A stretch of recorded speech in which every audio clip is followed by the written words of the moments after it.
Welcome back, fragrance family. Thank you for joining me. Today I wanted to touch on a fragrance which I have worn for 30 years. It's a fragrance which was launched in 1992 and has remained in heavy rotation for me for all that time. It is Minotaure by Paloma Picasso. Now, Paloma Picasso is the daughter of the 20th century artist Pablo Picasso.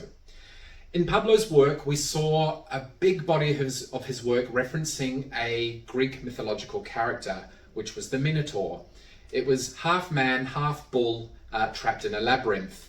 Now, it was so profusely used in Pablo Picasso's work that his daughter Paloma decided she'd pay homage to it whilst creating her very first and only men's fragrance in the line. So Paloma Picasso rose to fame in the 80s in particular, with her fashion and accessories, and also as a jewellery designer for Tiffany & Co. It was in the late 80s and early 90s she decided to launch her perfume series, and as I said, Minotaure is the only masculine she launched. Now, this is a wonderful fragrance and it has a very special place in my heart. I distinctly remember the day I first bought this. I walked into a perfumery on one of the Greek islands. I was aged 19 or 20. It had just been launched. You do the maths. And somebody passed the card under my nose and I was swept up from the outset. It really captured that sense of the Greek islands in high summer. It was an exciting time for me, and I just needed to own it from the get-go. So the fragrance itself has a very complex structure, and it's one whose notes really belie what it actually smells like. By that I mean, we don't see certain things in the olfactory pyramid listed that I'm sure are in here. First of all, it has aldehydes in the flight. Now, we know of aldehydes used in brands such as Chanel. They use it a lot, and they really step forward in those sort of perfumes. But here it's seamlessly blended. I don't get a lot of that sort of sharp, bright powderiness from Minotaure. It also has bergamot and bitter orange, so a lovely citrus flight. There's tarragon and galbanum, so a nice green sort of aromatic thread running through it. A lovely floral heart with geranium, rose, jasmine, lily of the valley, and they all steep over a base which includes tonka, vanilla, sandalwood, musk, and amber.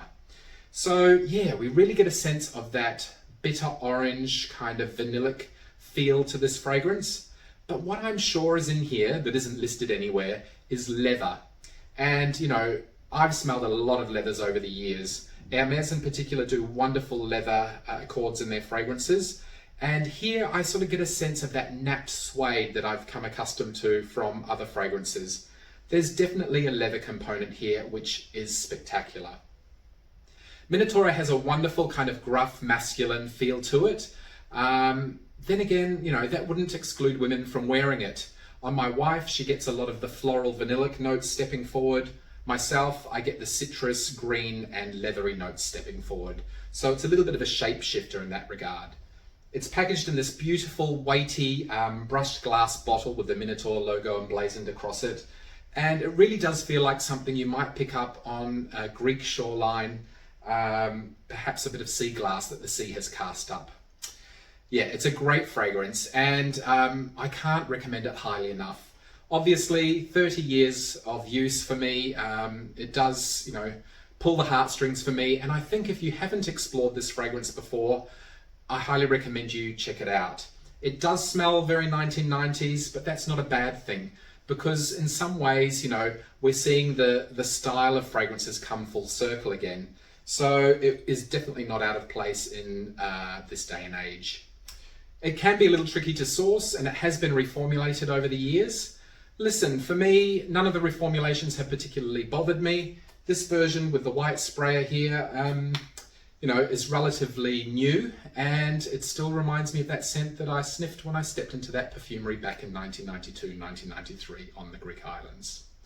Anyway, thank you for indulging me. I wanted to ask you before I go though, my wife and I had a thought to create this video with myself reviewing Minotaure and her reviewing Paloma Picasso's Mon Parfum.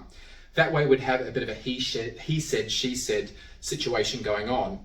If you'd like to see something like that, then leave us a comment below if you think you'd benefit from having a woman's perspective on a man's perfume as well as a man's, and vice versa, a man's perspective on a woman's as well as a woman's.